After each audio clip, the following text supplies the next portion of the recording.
This is the 2024 VW Tharu, the latest crossover from the German brand that entered the Philippines. We have a walk around of this automobile where I mentioned that they derived the name Tharu from the Tharu people that live in India and Nepal. And because of the topography, I figured a crossover would actually be perfect in that sense. Now, we also did mention the price of this automobile, and it kind of made us wince because at that price point, you're looking at stuff like Mazda, Subaru, and even Peugeot. With those automobiles, because of the price, you expect a lot from that car. And in this sense, we expect a lot from this automobile as well. Full stop. Then the statement is, we were thoroughly impressed. The question to the statement is that true or false? Well, that's funny. No? Am I old? Yeah, I'm old.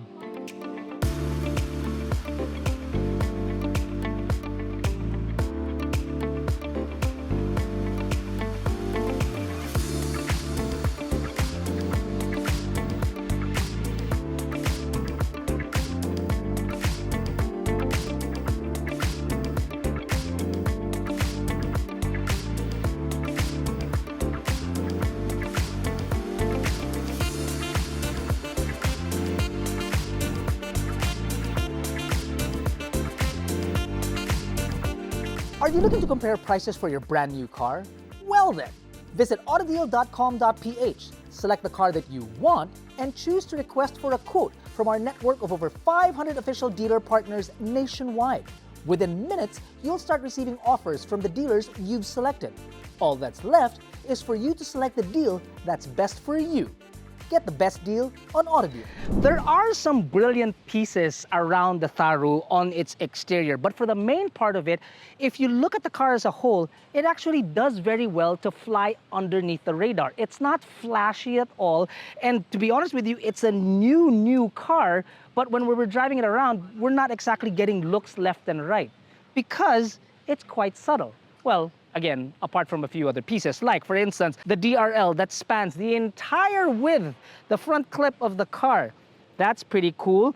The turn signals are sequential. You've got IQ lights up front, which means that they actually have auto leveling, and then a bow tie looking piano black trim that's found down below.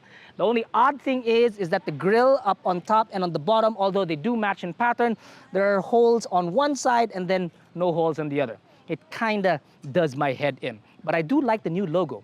When you move down the side, you've got 18-inch wheels on 55 series tires, a little less than 200 millimeters of ground clearance, a blacked out roof, black roof rails, blacked out side mirrors with repeaters, and cameras also underneath the side mirror that complement the camera found up front in the logo as part of its 360-degree view.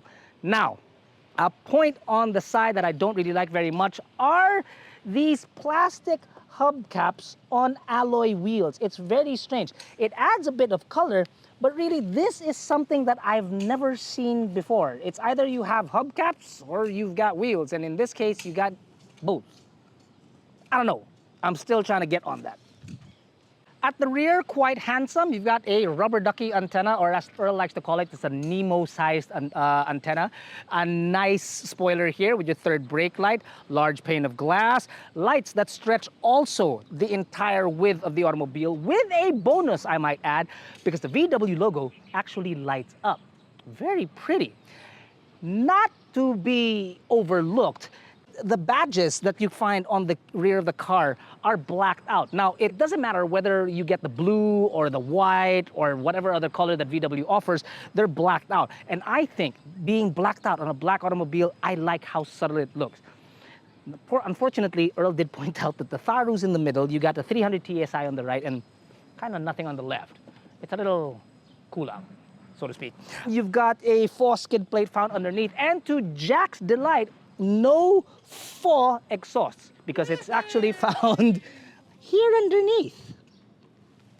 When you open her up, ladies and gentlemen, it's a power tailgate on a VW, something that we've been waiting a lot for. And it truly is a lot of space that you can find down here. What I failed to mention during the walk around and I didn't see is there's actually a 12-volt socket found here at the rear, which is perfect for like coolers and whatnot. But anyway, back to the Tharu. Come to the rear seats. On our walk around, we featured a Tharu model with blue and teal interior. In this case, it's very different. It's another option that they have. One is blue with red stitching, and then there's white leather, looking like Captain America in here, in a German car, built in China. Conundrum. So if you'd like to get more in depth on what other colors are available on the VW Tharu's interior, we actually took a video of them for our walk around, or you can head on over to our website where we have all the specs and colors available for you. Back to the Tharu rear seats.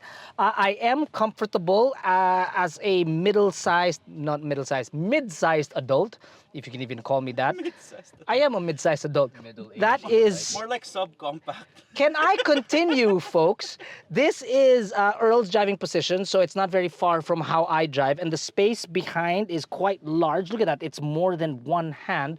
The space up on top is actually very good too, and I'm sitting upright. The problem is, here as a rear passenger, is that there is a very tall tunnel here in the center. So a center passenger here wouldn't be very comfortable unless they put their feet on the side, but then that would encroach on the two other adults that are sitting on either side. If you do have only two people in here, it's quite comfortable, it's quite roomy. You've got some amenities for you in the sense that a center armrest with two cup holders, which are modular, by the way. You can change the size here. I'll show you. Bam! Or you can make it even bigger by moving this back or taking it out completely. It won't, however, fit Jack large bottle, but normal bottles for normal people with normal drinking habits, that's not an issue. I'm looking at you, Jack. In the center, you have two air vents, charging points as well. You have a Type A and a Type C, a small little cubby hole, and also bottle holders on the door, which can fit even my bottle, so no problem there. The one thing though is that it's great. There is a panoramic roof up on top. Very premium, I like it. And if the engine was on, if Earl was doing his job, we'd be able to open this, but we'll show you that anyway. The panoramic roof is great and all, and there's still a lot of space like I showed, but it's just that with panoramic roofs, I'm a fan of it like 4 months out of the year, because the rest, it's just too hot. Too hot. Let's get up front. Hop in, start her up so we can turn on the air. Yes, I know the engine is running. Shh, I'm in the middle of something. She's quite talkative. The steering wheel, we'll start there, because the steering wheel could be as close as we will be able to get to the Golf Mark 8, because it's the exact same steering wheel. But maybe if we cross our fingers long enough and beg VW Philippines to bring it in, that might help. Okay, so around the automobile, digital screens aplenty. Your instrument cluster is an all-digital affair, which is a 10.25 inch. You've got your digital gauges, obviously, in your small little chip computer in the center. When we get to the infotainment, it is a 12-inch touchscreen system with Apple CarPlay. That's it. No Android Auto, unfortunately, and we have tried either wireless or plugging it in. Unfortunately, there is no Android Auto. That's kind of sad, really. The rest of the cabin, let's continue. You've got your Captain American theme continuing up here. I love the fact that everything on the dash is soft. It's all soft touches. From the top to the center to the middle, it's really amazing. Yes, there are still plastics that you will find on the door cards and underneath, but for the main part, it's actually soft to the touch, and that's really cool. I like that. Buttons on your steering wheel are flat. They have a haptic feedback, but they are capacitive. So you need to put a little capacitive with a little bit of pressure, actually, much like a MacBook. It's really the same way. There's also a slide function to it. The same goes for the air controls that are found down below. It's also in piano black like the steering wheel, so not a big fan of that. But I like how you can just slide the air up and down. That's pretty cool too. A button would have been better. Oh, stop it, Jack, you spoiled man. Down below, you've got two charging points in the form of Type C USBs, a 12-volt socket, and a wireless charging pad. In the center, thank goodness that there's no piano blacks on the shifter. That I like. And around it, with the buttons around it too. That's pretty cool and clean looking. It's matte. Inside this automobile, you will find drive modes, which is awesome, an auto hold, an electronic parking brake, and parking assist. You've got your parking assist here that will obviously manipulate the steering wheel and help you get into a parking spot. You've got your cameras there and a auto off start stop function to save you even more fuel as possible, which this car already is pretty fuel efficient, but we'll get to that a little bit later. Cubby holes in the center. Earl, can you pass me that? Thank you very much. Jacks obviously won't fit. Mine will, and it secures it very, very well. You've got pockets here, and then cool too is the fact that there are card holders here. It's so small, but it's really very helpful because it's like, yeah, and then put it back in. That's nice. You've got an armrest, which I like. Not only does it hold certain items, we'll put Jack's bottle in there to show you just exactly how deep it is, but it's also nice because it extends. Look at that, like a boss. And then, Who says that? me, I said that. And then, shh, quiet. I'm in the middle of something. And then, not only does my bottle fit on the door, but Jack's bottle fits on the door. Like a boss. Oh my god, stop. But it's true though. There is cameras all over the car, obviously for your 360-degree view. When you pop it in reverse, it's quite a large pane, but it's not as clear as I wanted it. I would have expected much clearer, but you can manipulate the camera by selecting other functions, such as it can detect other areas where you can park your car. It will detect objects that might be in the way. It's quite smart. Look, safe to move? Yes, sir. Before we set off, I'm just gonna kill the engine to save fuel. Max. I wanna show you the engine and then some cool things that I found around the Tharu. When you do open her up, you are looking at a whopping, no, I'm kidding, 1.5-liter 4-cylinder turbocharged gasoline engine that produces 150 horses, or rather 158 horses, and 250 newton meters of torque, mated to a 7-speed DSG. Now, the horses inside this automobile, as we'll show you later, is some of the most brutal horsepower you'll ever find on a 1.5-liter. And I'm talking about, like, if these were the horses with Humpty Dumpty, they wouldn't try to put him back together. They'd step on him twice. That's how gnarly these guys are, which I'm dying to show you. But before we hop in for a drive, I promise you that I'd take you to some of the cool things that I found on this automobile. And the first is obviously, I like how the lights are that span the entire front clip. That's number one. Number two is the logo at the rear. I love the fact that it lights up. Next is I love how VW was brave enough to put so many color options inside their automobile. Good job. And then last is the fact that this infotainment system has gesture controls, much like the Lamando. So meaning that all you have to do is just swipe your hand like so, and it works. If you would like to see the Lamando or the T-Cross, which has really a lot of colors like you do here in the Tharu, do subscribe because the videos are available on our YouTube channel. But right now, we want to go for a drive and just really get down to the nitty-gritty and find out if the price really does fit the bill. You know what I mean?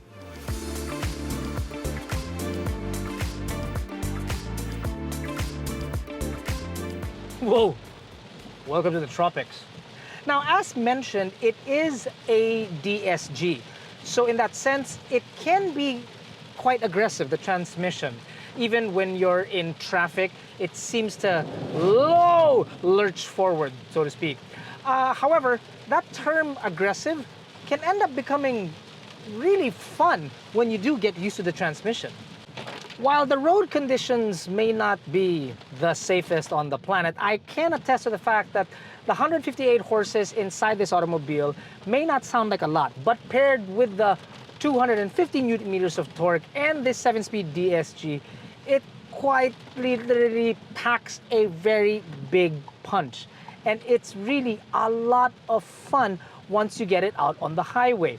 Now, fuel efficiency-wise, on the highway, in very, very ideal conditions, you can push it to past 22 kilometers per liter. Realistically, you're looking at about 19. Inside the city, when the traffic gets really bad, it can do about 9 to 9.5 kilometers per liter, which, for all intents, is still very darn good. However, if fuel efficiency is really your thing, and how can it not be with the gasoline prices nowadays, The Corolla Cross Hybrid might be more up your alley, which we have a video of and the links are found down below. The chassis of this car is very well sorted. It feels very well built and solid. When you're driving it, you don't feel like you're in any form of danger, whether you're traveling at speed or taking corners also at speed. It's very, very well sorted. The steering is very light, and yet you still feel very connected to the automobile. It's not exactly a point and shoot kind of a thing. There is some give to the steering, but really, as a daily drive or when you're heading out on the highway, it's very calm. Calm too is the NVH. Now, it's obviously raining cats and dogs right now, and the sound will come in from the rain. But I don't hear anything from the road at all. And it's not as if we're on perfect roads either. It's a very solid sound when you go over bumps, much like, and I've used this before, but much like you take a leather basketball and you bounce it on wooden floors. It just sounds so appealing and comforting. I really do enjoy the way that this car rides and drives. It feels, well, short of a better term, it does feel very premium. It's quiet, it's well sorted. I feel comfortable inside the automobile. It most certainly drives better, in my opinion, than the lower models like the T-Cross. It feels very, very different. It's confidence inspiring. I know we've said that many a times before, but really it's very calm inside this car. And it's a wonder that they're able to produce all that calmness and this confidence from a 1.5-liter engine. The sad bit about it, though, is that unfortunately the 1.5 is quite far from its price. Sensors are going off. Is that recording? Yeah. Boy, the sensors are they're quite sensitive. We are going through some flash floods as you would be used to in Metro Manila. The sensors are a little too sensitive for our point or our liking, really. But then again, it's not really the car's fault that there's flooding going around inside the city, is it? No.